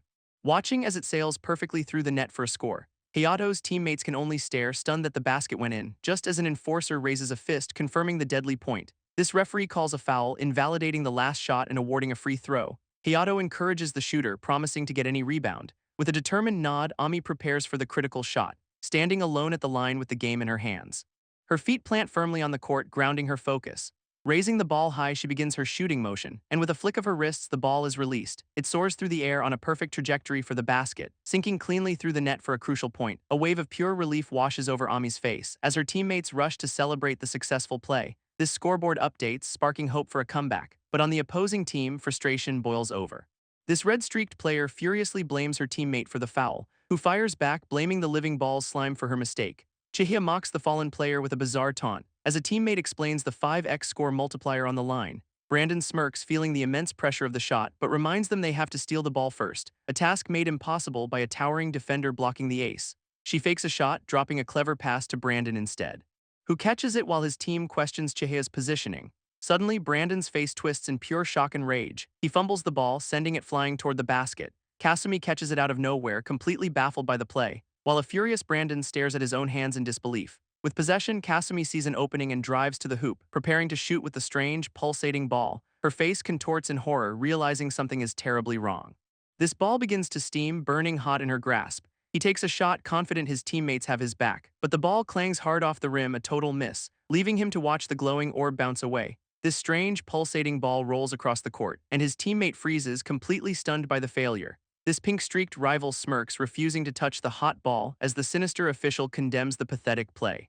He claims the ball itself is furious at their poor teamwork, then holds up a red card declaring player 4 is dead. Enforcers drag her away as she screams in protest, but her teammate coldly blames her for betraying them, telling her to just die quietly, a chilling command. Another player watches, calling it a fitting end for a fouler, while the girl with glasses learns the dead girl finally contributed, and the official announces a new score as the body is removed. A new substitute celebrates her first successful point. Introducing herself as the cheerful Chihya, she immediately clings to her teammate, demanding rebounds, while the opposing team notes the ball is no longer slimy. Brandon receives a pass, vowing not to mess up twice. He drives down the court looking for an opening as a defender observes the ball's strange new texture. With surprising speed, she attempts to swipe the ball, determined to stop his advance at any cost, and successfully rips it from his grasp. Brandon's face contorts into a demonic rage, leaving the defender paralyzed with fear on the court. He smirks, confidently reaching for the loose ball, but another hand suddenly flashes out to intercept, revealing Chihya, who claims the ball for herself. This pink-streaked player calls out, making a sudden move, launching into an impossible acrobatic shot, leaving Hayato's team completely stunned by the play. This ball soars directly toward the undefended basket, sinking perfectly through the net for a score. The shooter smirks, gloating over her graceful shot, and a screen confirms the deadly consequence: a substitute dies. On the sidelines, a substitute player is instantly eliminated, his teammates watching in absolute horror. Her pink-streaked teammate congratulates Emma on the kill, as the official announces a new rule for the victors. This scorer chooses his target for the substitution. Sizing up the opposing team's physical stats, he points directly at the blonde player, demanding a swap. This girl with glasses warns Sora, but he just smiles back confidently. A teammate insists that Sora cannot replace Ami, as the strategist explains their only path to victory, a comeback hinged on a 5-time score multiplier. Their new plan is to play it safe, avoiding any reckless moves, and Tsuyoda immediately drives down the court, only to be tripped in a dirty foul by his opponent, sending him crashing hard onto the wooden floor. He screams for the referee to call the foul, but the opposing team just yells at their fallen player to get up. Fueled by rage, Tsuyoda gets back in the game, vowing to crush them, launching himself toward the basket with incredible power, and he slams the ball through the hoop for a dunk. His teammates can only stare, amazed by the powerful play, but Sora knows the score gap is still dangerously wide.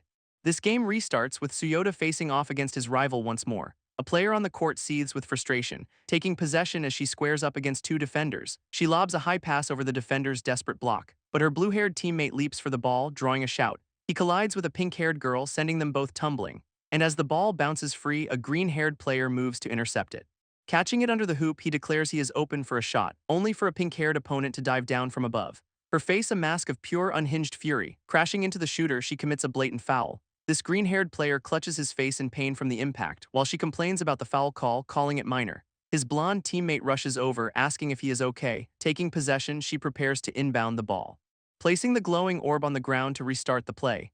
A teammate rushes over, asking about Ami's condition, who reveals she has been seriously injured since the foul. She asks her team to cover for her, planning to hide the injury. Her teammate agrees just as the game is about to restart. Back on the court, the players take their positions for the inbound, and the green-haired player steels himself for a crucial shot. He launches the ball with everything he has, sending it soaring on a perfect trajectory, and it sinks cleanly through the net for a point. This shooter throws his arms up in celebration, as his teammates on the bench cheer for the successful play. But on the opposing team, a player panics, realizing the deadly cost, and number 6 is instantly eliminated in a flash of pink light. Her teammates watch in a mix of shock and annoyance, as the pink-streaked rival taunts the other team about the consequences. This team's next score will be multiplied by 5. This girl with glasses congratulates Sora on the play, wanting to score before their opponents get the same chance. They huddle together, planning a game-winning 3-pointer, but 2 opponents immediately block Brandon's path. A defender lunges, kicking wildly at the ball, which ricochets hard into Brandon's face. This rival with glasses smirks, calling it a lucky break, as they both lunge for the loose ball in a tense struggle. Enraged, Brandon seizes the ball, ignoring his teammate's plea, and hurls it with full force at an opponent's face, who barely throws up their hands to block the impact. This ball smashes into their face, sending them reeling, while other players notice the ball is acting strangely again. In a bizarre twist, it phases directly through the rim for a score. This scoreboard flashes, stunning both teams, as the opposing ace gloats that fortune favors him. On the bench, his teammates erupt in frustration, learning the enemy just scored with a 5x multiplier. A three-pointer means a substitution and the rival taunts them, now holding the power to choose her target. This blue team watches from the sidelines, completely powerless, while Ami's face twists with stress and anger. A sinister smirk spreads across the rival's face, knowing exactly who she is going to pick. She targets Ami, exposing her injured elbow to everyone. And the official orders the wounded player onto the court. Her teammates can only watch in horror, calling out her name, leaving them to wonder how they can possibly win now. Another player warns her not to push it, but the choice is made. A quick pass sends the glowing ball flying, caught by the blonde player on the court, but her teammate questions her ability to handle it. She grips the orb, a strange energy pulsing from it, then suddenly fumbles, dropping the ball in pain. Her blue-haired partner snatches it from the air, while she clutches her arm, declaring herself useless. An official orders them to resume the game immediately, leaving the girl to apologize from her knees on the floor. This game shifts to a brutal 3-on-2 disadvantage. As two opponents leap forward, taunting their prey, they immediately swarm the lone ball handler while their leader smirks, demanding a 3-point finish. He goes for a shot, only to be blocked instantly. And another defender dives in to finish the play. Sora is trapped, knowing the ball will be stolen any second. He plants his feet, making a desperate move, and leaps into the air, screaming it is do or die. With two defenders on him, he takes the impossible shot, but the ball is immediately swatted away by a block. His green-haired teammate recovers it, hearing a call to pass to Ami, but he hesitates, remembering she is too injured to play. On the other side of the court, Ami stands ready, glowing with power. Her eyes burning with an intense, focused energy. He makes the pass, sending the ball flying toward her. As two opponents immediately charge in to intercept, Ami catches it cleanly, a silent apology for what is to come, vowing to herself that she will absolutely make this shot. She jumps, releasing the ball just over a defender's fingertips, sending it on a perfect arc toward the hoop. This ball soars toward the basket for the final shot, as Hayato watches his opponent's stunned faces below, and it sinks perfectly through the net for a score. This glowing orb drops, sealing their victory, and the scoreboard flashes with the game-winning points. An official declares the match over, announcing Class 4's win. Erika smiles, relieved at the sound of their triumph. While on the court, her team celebrates their hard-fought victory. A teammate asks if her injury was fake, and she admits it was a lie, leaving him wondering how Hayato knew the truth. Hayato recalls his conversation with Erika, revealing their secret plan. She explains it was the only way to get back in the game, a desperate move she made to help her team survive. Suddenly, a strange red tendril snakes down from above, and the players look up in shock, wondering what they just heard. A man in a suit rushes across the wooden court, reporting to Commander Makuzuka that the next game is prepared. This commander smirks, wanting to inspect the device herself. Inside the case sits a timer-activated explosive device. Her expression twisting with madness, she addresses everyone present, dangling a golden scale as she asks if they understand its purpose. This players react with fury, thinking it is just a weight game. She laughs, explaining a scale simply shows what is heavier. But the blue-haired strategist is completely bewildered. Revealing the friendship culling project, she speaks of valuing the unseen, and declares her intent to weigh invisible things on the scale. A teammate scoffs, sarcastically asking if they will measure air. No, the commander grins, we are comparing the weight of lives. This players will be divided into two groups, those who measure, and those who are measured, becoming the weights on the scale. A robed figure leads the team toward the next stage of the game, and the green-haired player questions if they can really keep going. He turns to Sora, placing a hand on his shoulder for support, as the girl with glasses reminds him they barely survived the last round. This team huddles together, vowing to survive the next challenge, and a determined smile returns to the green-haired player's face, but their guide leads them into a sterile room with ominous glass pods. These towering chambers loom over the terrified players, prompting the pink-streaked girl to ask what the tanks are for. Their host reveals a monstrous grin, boasting of the reinforced glass, and her teammate demands to know why they are necessary. This guide explains it is to separate the valuable from the worthless, then announces the next game will be played 3 at a time. 2 players will be assigned codes and enter the tanks as holders, leaving the third to cut a code against a 3-minute timer. Hayato demands to know what happens when a code is cut. A stick of dynamite is revealed under each scale, meaning the chosen player will be utterly obliterated by the blast. Her face pales, realizing one of them is guaranteed to die. This host adds a cruel twist, only the holder knows their own code, and while they cannot speak to each other, they can talk to the cutter. Each one faces a choice, give up their life or attempt to deceive. Based on their words, the cutter must decide who lives and who dies. With the blade ready, the host prepares to name this round's cutter, and the terrible responsibility falls upon the pink-streaked girl. This host then reveals the two whose lives will be weighed against each other. Sora and a girl named Shiho Shimizu are ordered into the tanks. In a moment of shared terror, their hands clasp tightly together. As his partner trembles, unable to finish her desperate question, unmoved, the host simply grins, ready to activate the deadly scale. These pods are designed for the friendship culling project, and the 2 code holders are ordered to step inside now. A wave of terror washes over the chosen players, but the green-haired boy moves forward to his fate. He is sealed inside the glass chamber, completely trapped.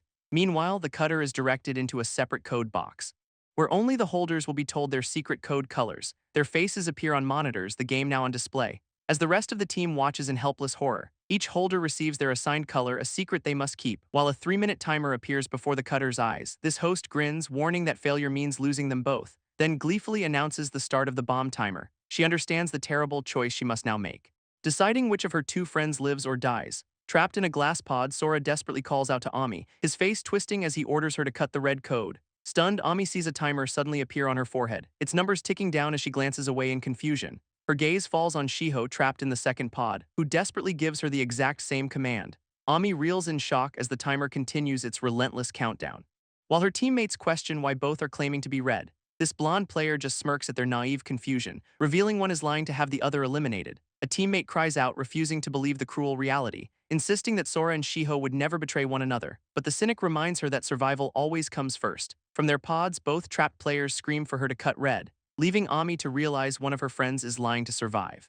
Ami remembers happier times just moments ago, while Sora watches her break down on the screen, whispering her name. She struggles to hold back tears, the pressure mounting, but then her resolve hardens, a decision made. With a steady hand, she moves to cut the blue wire, not knowing which code is the lie, but certain someone is trying to trick her. This code is cut and a red light ignites from below, bathing the green-haired boy in a sinister glow. A faint smile plays on his lips as he thanks Ami for saving someone named Shiho. Sora reels in shock, unable to process what he is hearing.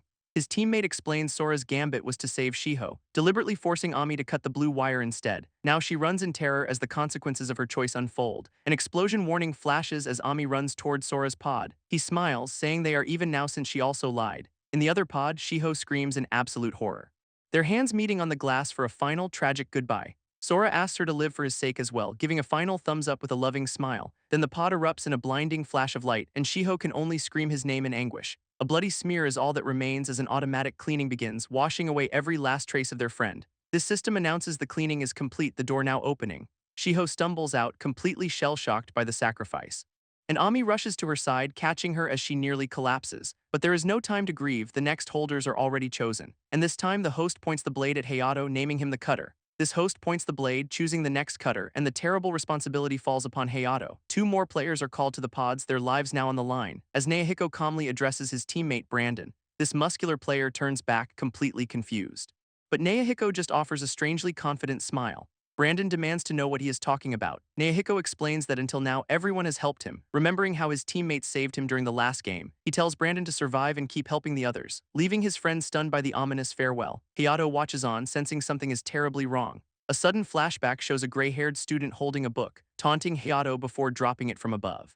This volume hitting the floor with a heavy thud. A flashback reveals Hayato being bullied at school, when a boy with pink-streaked hair cheerfully intervenes. He tells the bullies he wants to play with Hayato too, just as a classroom door slides open with a bang. A teacher arrives and the boy mockingly invites him to join, but the man angrily demands to know what is happening. His presence sends the two bullies scrambling away in fear, leaving Hayato alone with his unexpected savior.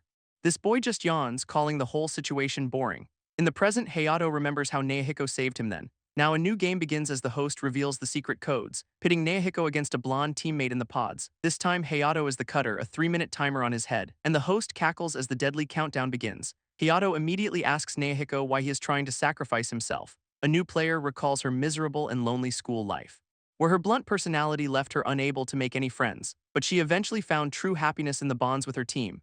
In the present, a new cutter panics as the timer appears on his forehead, and she calmly tells him not to worry like in the werewolf game, insisting her code is red and he should cut it without hesitation. This boy is horrified, realizing he must choose who dies, his hand trembling as he holds the blade, desperate not to kill. With time rapidly disappearing, his terror intensifies, and he looks over at the other pod where his teammate sits silently. He wonders why the blonde player, Brandon, has not said a word. This girl tries to reassure him, mentioning their shared past with Hayato, which makes him remember his own desire to be a hero like him. Hearing her final, desperate plea to cut her code, he makes his choice, his blade poised over the red wire to grant Naohiko's selfless wish. But the cutter suddenly stops, refusing to follow her command.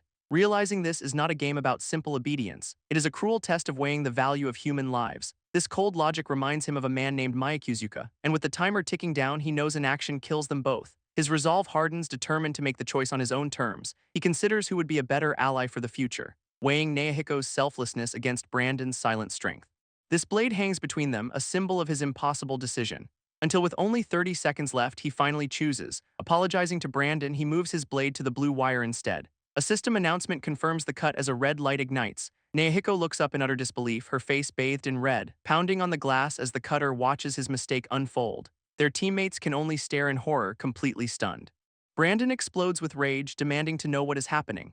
Naohiko screams in confusion as well, his plan unraveling. In his pod, Brandon hides his face in apparent frustration. But a cruel smile reveals he is mocking Hayato's naivety. With only 25 seconds left, Hayato holds the cutter firm, as an announcement suddenly removes all auditory restrictions. Enraged, Naohiko accuses his teammate of some foul play, and Hayato freezes, seeing Naohiko's pod is blue, not red.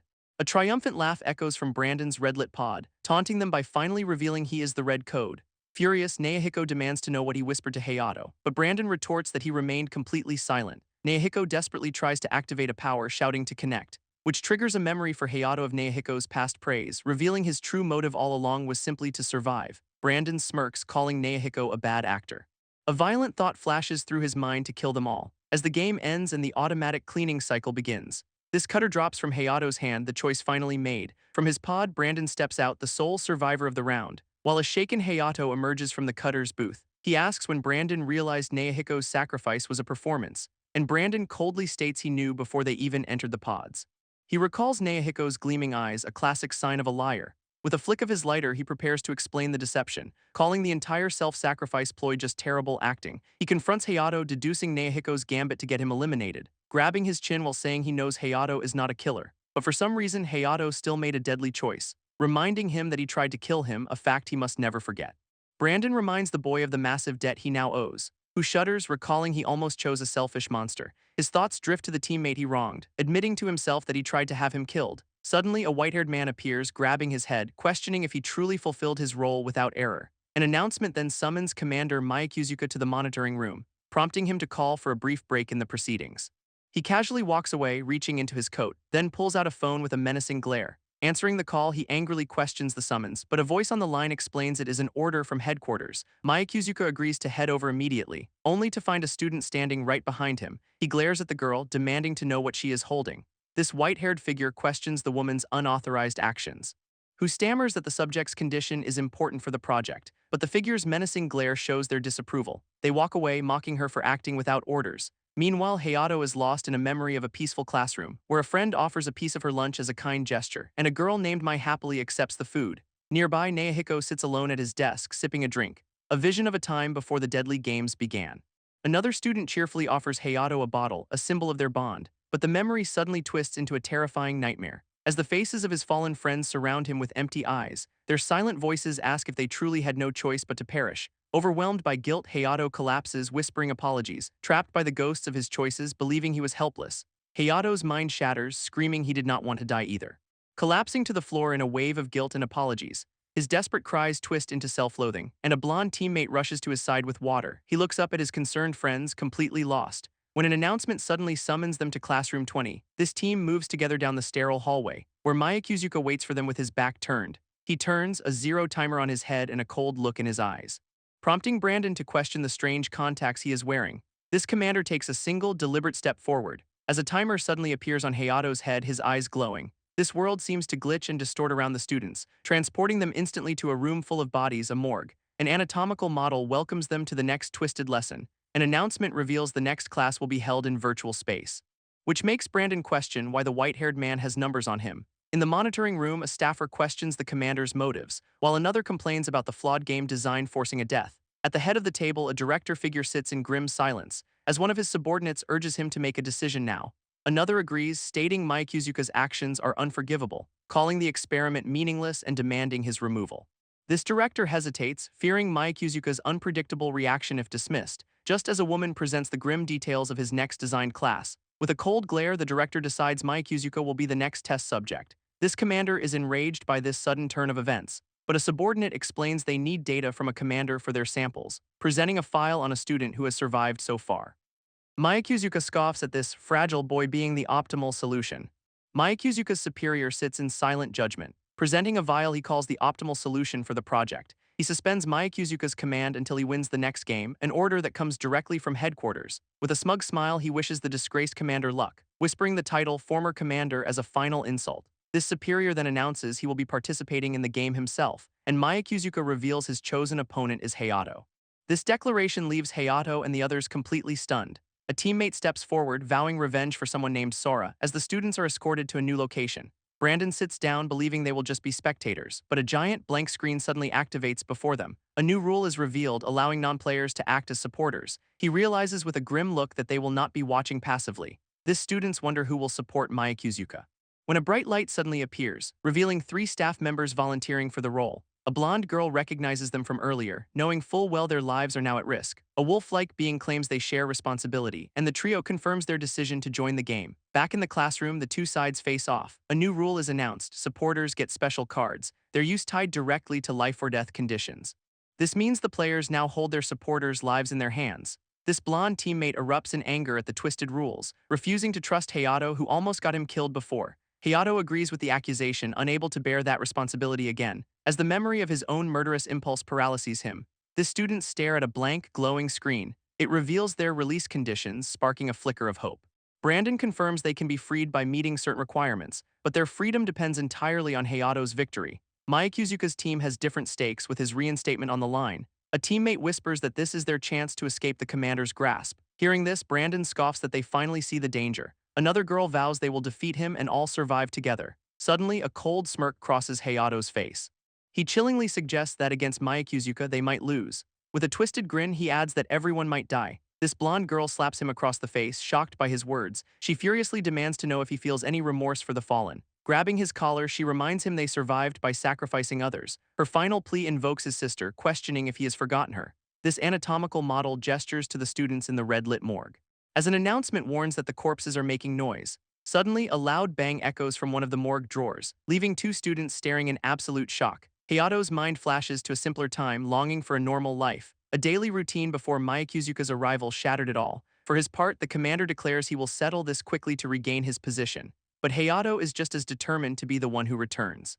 Makuzuka smirks, believing he only needs to defeat the boy. Their game is revealed as a contest of trust and doubt, where each player draws 1 card from the deck per turn. He explains the deck contains 25 cards, 20 of them gold coins, while the remaining 5 are something far more dangerous. With a grin, he reveals the final 5 are the dreaded corpse cards, a terrifying rule that leaves Hayato utterly stunned. A holographic screen details the new game's first rule: declare your card. Revealing the game, Morg is a 2-player bluffing match where lies are permitted. After a declaration, the opponent must choose to either trust or doubt it, and based on this choice, points are awarded to the winner of the exchange. An example shows a player honestly declaring a gold coin card. If the opponent trusts this truth, the opponent scores a point, but doubting a truthful statement awards the point to the declarer instead. This rules then shift to the consequences of a false declaration. When a lie is trusted, the liar is the one who scores the point, but correctly doubting a lie earns the point for the challenger. It is a game built entirely on deception, trickery, and outwitting the other player. Now the true key to the game is revealed: the corpse cards. In a scenario where a player lies about a corpse card and is trusted, this anatomical model from the morgue slowly emerges from a drawer, which is then slammed shut by a monstrous force, sealing a terrible fate. This consequence is a monstrous corpse appearing before the player, a terrifying attack that steals all of the victim's points. But if the opponent correctly doubts a lie about a corpse card, this liar is the one who loses everything to the challenger. This rules then cover honestly declaring a corpse card. If the opponent doubts this truth, they are the one who is punished. This entire game hinges on how these deadly cards are played. Brandon realizes with disgust that Makuzuka designed this whole system, while another teammate demands to know how supporters can even help. The students stand in the silent room, waiting for an answer, when the blonde girl suddenly hears a strange, unsettling sound. A hand slowly extends from the darkness nearby, revealing the same anatomical model from the morgue. It stands between the 2 players as a new rule is revealed. Gripping its hand unlocks special cards, an action even supporters can take. A critical rule is revealed: special card use is irreversible, with each team's supporters assigned one of 3 unique types. This first is double up, multiplying points gained for a turn, followed by the shield card, which protects points from being stolen. A reversal card lets a losing player steal the opponent's turn points, but a crucial limit is set: 1 special card per turn, used only once. This anatomical model gives a final, chilling instruction to cooperate. As Makuzuka and Hayato face each other and the deadly clash begins, This game's length is set at 10 alternating turns, and a key rule is added showing the drawn card is forbidden. Now the anatomical model prepares to decide the first player. It singles out Hayato, demanding he call heads or tails. Our boy calmly calls tails, sealing his choice. As the coin is tossed into the air, its outcome hanging in the balance. This result is tails, giving Hayato the critical first move. Hayato reaches for the deck, ready to begin, drawing a gold coin to secure an early point. Knowing a corpse card bluff is too risky this early, and confidently declares he drew a gold coin, but Makuzuka reveals a hidden rule for the first round. This commander now faces a choice, trust or doubt. With a chilling grin, he chooses to trust Hayato, as a flash of light confirms the decision, awarding Makuzuka the first point of the game. This commander chuckles, enjoying the psychological warfare, while his supporters acknowledge his formidable strategy. Now it is his turn, with no risk even if he draws a corpse card. Holding up a corpse card, he boldly declares it is a gold coin, forcing Hayato to make a critical choice. A correct doubt could steal all his opponent's points. Hayato makes his move, declaring, "I trust you." This morg drawer suddenly begins to shake, as a glowing blue sigil materializes on its surface. A point materializes on Hayato's head as his teammate cheers his success. With turn 2 over, a new rule is announced. The double-up card is now unlocked. This special card can double a player's score for the turn it is used, but it comes with a terrifying condition. If the player fails to score, their supporters will die. This grim rule hangs over everyone in the morgue. A screen details the conditions for this high-stakes card. These terms are brutally simple. Scoring grants release, but failure means death. Hayato realizes with dawning horror that a teammate's life is now in his hands. This blonde girl looks at him with resolve, entrusting her life to his judgment. This weight of her life crushes him, knowing one wrong move means her end. This immense pressure is written all over his face. Another rule is revealed: supporters are trapped unless special cards are used. A vision of his friend Bloodied begging Hayato to save her from this hell. His fist clenches, a silent vow of determination, as a blue-haired teammate declares he has no choice but to act. Stepping forward, he reaches for the deck of cards, drawing a gold coin but knowing an early power-up is too risky. Facing Makuzuka, he declares his card is a gold coin, and the commander, with a chilling smile, chooses to trust him. A flash of light confirms the choice, awarding Makuzuka another point. Now it is the commander's turn, and he calmly draws his card. This teammate asks what he drew, his voice filled with tension, and Makuzuka's eyes glint as he declares it is a gold coin. A twisted grin spreads across his face, repeating the claim with confidence. But the teammate analyzes him, seeing no change in his opponent's demeanor. He makes his choice, calmly declaring, "I trust you." Makuzuka grins with sharp, predatory teeth. Hayato weighs the risk of a corpse card, considering Makuzuka's low score. A blinding light erupts from the morgue drawer, then shifts to an ominous purple glow. A grotesque purple-skinned corpse bursts from the opening. This creature attacks Hayato, who screams in terror. Hayato loses his points, utterly distraught. Makuzuka grins maniacally, his score now 3 points. Hayato, on turn 5, believes he can still make a comeback. He draws a card, contemplating a risky bluff. Hayato boldly declares he drew a corpse card. Makuzuka, surprised, chooses to doubt the declaration. This commander taunts Hayato, now with 4 points. His teammates express shock at the widening score gap. Makuzuka smirks, ready for turn 6, holding his card. Makuzuka makes his declaration a corpse card, leaving Hayato stunned by the bold, dangerous claim. He weighs the odds, knowing a correct call is crucial, but with 4 corpse cards still in play, the risk is immense. This pressure mounts as he realizes this is his only chance to catch up, understanding now that Makuzuka is baiting him into a trap. A flash of light confirms his decision was the right one, a narrow escape. And as turn 6 ends, the shield card is now available for supporters, a special ability that protects a player's points from being stolen, yet it carries a terrible price. If the player scores, the supporter dies. Brandon approaches, stating that if Hayato fails, he gets to leave. Reminding our boy of a past debt he expects to be repaid. Now Hayato stares at his teammates, questioning if he can bear this weight again, his fist clenching as he recalls a previous costly misjudgment. Across from him, Makuzuka leans in, hungry for the next move. Makuzuka's supporters activate their special card, the shield. This commander yawns, completely unfazed by their move, goading Hayato to draw, saying the card does not matter. His own supporter grabs him, furious at his carelessness. But Makuzuka just grins, confident his score is safe this turn. This supporter is horrified, questioning his commander's lack of empathy. Makuzuka coldly states that supporters are merely pieces in the game, a chilling lesson that distraction leads to losing everything. In response, Hayato declares he will never see his teammates as pawns. He draws his card, boldly declaring it is a corpse. A holographic scan confirming his truthful declaration. Makuzuka's grin widens, his eyes glowing with manic delight, and with absolute confidence he chooses to doubt Hayato's claim. This blonde girl trembles in terror, realizing the consequence. As a morgue drawer begins to glow, sealing her terrible fate, this anatomical model observes the glowing sigil. Makuzuka's supporter explodes in purple, dying. Makuzuka taunts, doubting a corpse is obvious. Hooded figures carry away the blonde supporter. Makuzuka accuses Hayato of hypocrisy on lives. Hayato vows to protect his teammates. He declares using the double-up card, Ami trusts Hayato will secure the score. Turn 8 begins as Makuzuka places a card. Makuzuka grins, claiming he drew a gold coin. Hayato calculates the odds of a gold coin. He visualizes points doubling with a corpse card. Hayato plans to use shield for victory. Ami's life hangs in the balance, a heavy thought. Hayato declares his trust in Makuzuka's claim. This morgue drawer glows ominously, opening. This blonde girl clenches her hands in terror. A blue sigil confirms Hayato's successful score. A cherubic creature descends, awarding 2 points. It gently holds the glowing 2 in its hand. Hayato watches his score rise, now at 3. Hayato smiles, thanking Ami for her belief. His teammates high-five, relieved by his success. Hayato vows to use special cards to win. He will save everyone, determined to succeed. This screen shows shield and reversal cards. Makuzuka grins, his sharp teeth gleaming. He declares using double up for his turn. Hayato counters, announcing his shield card. Hayato explains shield prevents point theft. Hayato realizes he cannot draw a corpse card here. He holds a card, thinking letting Makuzuka score saves Brandon, believing he can save both teammates by letting Makuzuka score.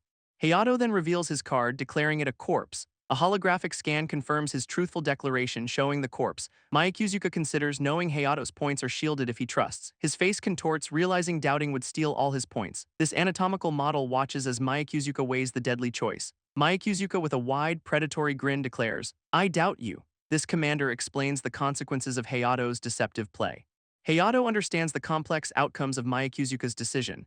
Makuzuka accepts Hayato's sweet will but calls it a fatal flaw. Brandon looks on, calling Hayato's compassion insane. Turn 9 ends, unlocking the reversal card with a deadly condition. Hayato screams in horror, realizing the card's terrible price. His teammates question the unfolding horror. If the card is not used, Shiho will be left behind. But using the card means Shiho's death. Makuzuka grins, relishing Hayato's impossible choice.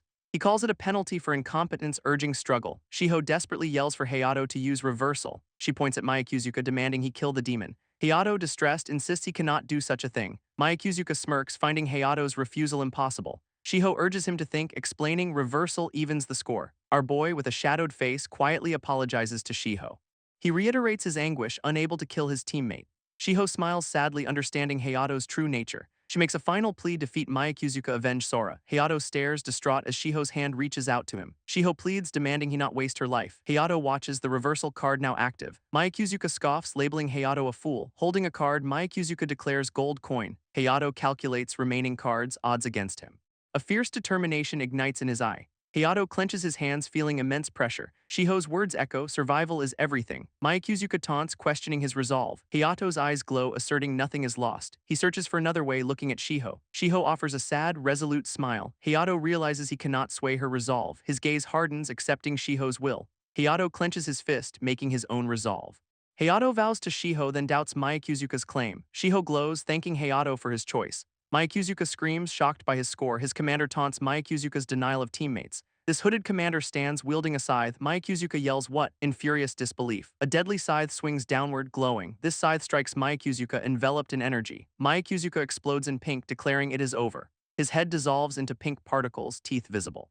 Hayato watches teammates tend to Shiho. This scene glitches, showing the game's end. Brandon thanks Hayato, settling their debt. Ami praises Hayato, expressing gratitude. 2 men in suits approach Hayato Makabe. 2 students thank someone for saving them. Hayato's group watches the 2 students below. Suddenly, a cloaked person glows with ominous red energy. Their head wrap flutters, radiating dark power. This cloaked person lies dead, splattered in pink. Brandon observes the fallen, calling it ironic. Ami points to her eye, recalling the start. Brandon mimics, remembering the conclusion. Hayato touches his lips, describing a nightmare. A desperate scream echoes over the school. Students mourn beside dark, coffin-like forms. Hayato's group walks somberly. Someone calls out. A cheerful girl waves, approaching the group. Brandon excitedly waves back, shouting, "Mom." Hayato and Ami stare in utter shock. A small boy runs, calling for his big sister. She embraces him tightly, relieved he is alive. This sister leads the boy past Hayato, heading to their brothers. Another small girl runs, joyfully calling big brother. Hayato hugs her, grateful he returned. He asks about their mother, his expression worried. Police arrest their mother for fraud, a harsh reality. Hayato clutches his head, questioning his past actions. His little sister watches as gold coins float around him. He gently pats her head, asking for curry, which she offers to make. They run together, the girl promising pork in the curry. Hayato and the girl stand before 4 graves on a grassy hill. He kneels, placing flowers marking half a year since then. They visit a memorial monument, pledging for peace. A muscular man approaches, surprised to see them there. This muscular man proposes a rich team-up. Ami warns him not to involve Hayato. This man insists his venture is business. Ami and the man exchange a sharp gaze. Hayato, Ami, and the man share a laugh. This man suggests a pricey steakhouse. Hayato and Ami cannot afford the meal. This man offers to pay, showing a thumbs up. Hayato walks behind them looking downcast. Our boy then looks up, a smile forming. He runs towards his waiting friends.